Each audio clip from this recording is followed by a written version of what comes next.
I turned a pile of rough, stubborn wood chips into rich, dark black gold in just 21 days. And in this video, I'm going to show you exactly how I did it, step by step, so you can copy this in your own backyard. Most gardeners are told that wood chips take years to break down. You hear it all the time. Don't compost wood chips. They'll tie up nitrogen. They'll rob your plants. They just sit there. And if you've ever tried to just dump wood chips into a pile and walk away, you know the story. A year later, it still looks like a pile of wood chips. But here's the thing that nobody tells you. If you understand how to feed the microbes and manage heat, air, and moisture, you can take those same useless chips and turn them into a powerful soil builder in about 3 weeks. It won't be perfect 2-year-old forest humus, but still a dark, crumbly, microbe-rich amendment your garden will absolutely love. So let me walk you through exactly what I did, what I used, and the timeline from day 1 to day 21. First, let's talk materials. For this experiment, I started with a big pile of mixed wood chips from a local tree service. They were mostly hardwood, maple and oak, with a bit of smaller twiggy material mixed in. You can use almost any wood chips, from a tree service, chipped branches from your own pruning, or bagged wood mulch from the store. Smaller chips break down a bit faster, but the method is the same. The big issue with wood chips is their carbon-to-nitrogen ratio. On their own, they're roughly 400 parts carbon to 1 part nitrogen. That's insanely high. For fast composting, we want to be around 25 to 30 parts carbon to 1 part nitrogen. That means if you just pile up wood chips, the microbes don't have enough nitrogen to do their work, so they steal it from the soil or break down very, very slowly. So our mission is simple. We're going to surround and soak those chips with nitrogen-rich materials, give the microbes oxygen and moisture, and then get out of their way. For my nitrogen sources, I use 3 things you can easily get your hands on. Fresh grass clippings. These are high in nitrogen and moisture. Used coffee grounds from my kitchen and a local coffee shop. Aged chicken manure from my own coop, but you can use any aged manure such as cow rabbit or even pelleted organic fertilizer if that's what you've got. You don't have to have these exact 3, but what you do need is a good mix of materials that are high in nitrogen. You could also use kitchen scraps, alfalfa pellets, or fresh weeds that haven't gone to seed yet. On day 1, I started by choosing a level spot with good drainage. For this method to work, you want your pile to be at least 3 feet wide, 3 feet long, and 3 feet tall. That's the minimum size that will hold heat. You can absolutely go bigger, but try not to go smaller. I used the lasagna layer method. First layer, about 4 inches of wood chips. Then on top of that, I spread a 2 to 3 inch layer of my nitrogen mix. That's the grass clippings, coffee grounds, and manure all stirred together.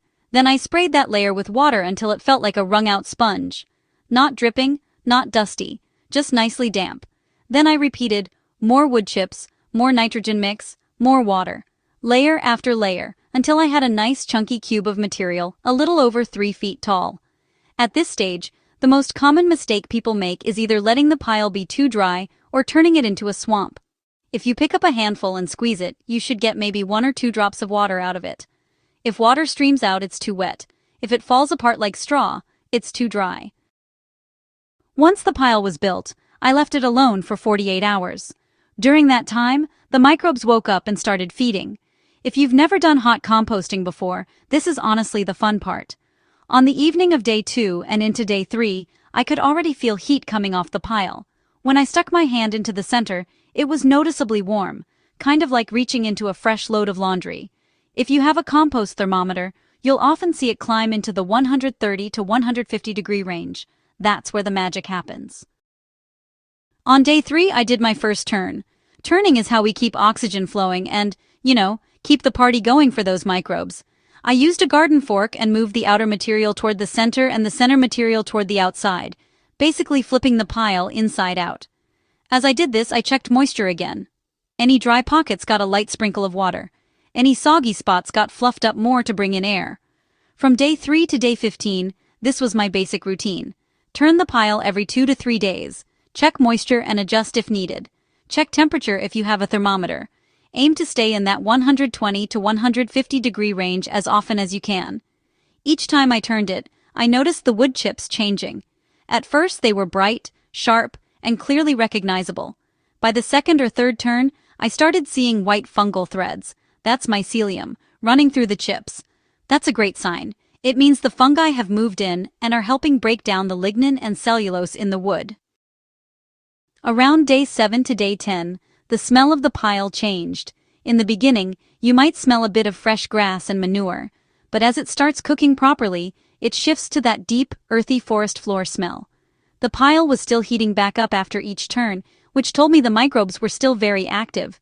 By day 14, a lot of the smaller chips on the inside of the pile were no longer really chips. They were darker, softer, and when I squeezed them, they crumbled in my hand instead of snapping. The larger pieces were partially broken down and coated in a dark, rich, almost chocolatey-looking material. The whole pile was shrinking too, always a good sign with compost. On day 18, the pile wasn't heating up quite as much between turns. That usually means the feast is winding down. The easiest food for the microbes has been eaten, and what's left is slower to digest.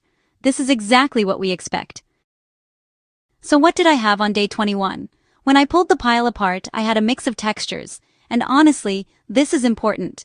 You are not going to have perfectly uniform, screened compost like something that's been sitting in the forest for, a decade.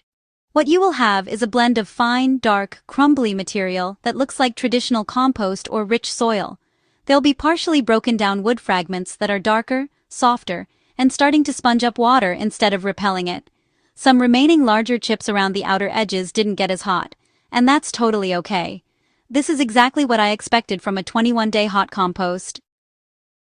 Now, a couple of cautions and common mistakes that will absolutely ruin this process if you're not careful. First, don't skimp on nitrogen. If your pile never heats up, it's almost always because there just wasn't enough nitrogen-rich material. Wood chips by themselves are just too carbon-heavy. Don't be afraid to add more grass clippings, more coffee grounds, or a bit more manure. Second, watch that moisture. A steaming hot pile that's too dry will stall out and go cold. A soggy, swampy pile will go anaerobic, start to smell bad, and slow everything down. That wrung-out sponge test with your hand is the best tool you've got. Third, don't use fresh, hot manure directly in your garden from this process. Even after 21 days, I still consider this an active, living material. I use it as a top dressing or mix it into the soil, but I don't pile it right up against tender stems, and I don't use it in seed-starting mixes. Give it some breathing room. And last, be careful with treated or painted wood. You don't want pressure-treated lumber chips, painted boards, or anything that might have chemicals in it going into your compost. Stick with natural branches, trimmings, and clean wood mulch. So yes, wood chips can absolutely become black gold in 21 days, if you give them what they need: nitrogen, moisture, air, and a little bit of effort with the turning fork. If you enjoyed this transformation from waste to resource, and you want to see more experiments like this, coffee grounds, cardboard, grass clippings, eggshells, give us a like, hit that subscribe button, and join me as we keep turning everyday materials into powerful food for the garden. Your soil and your plants will thank you.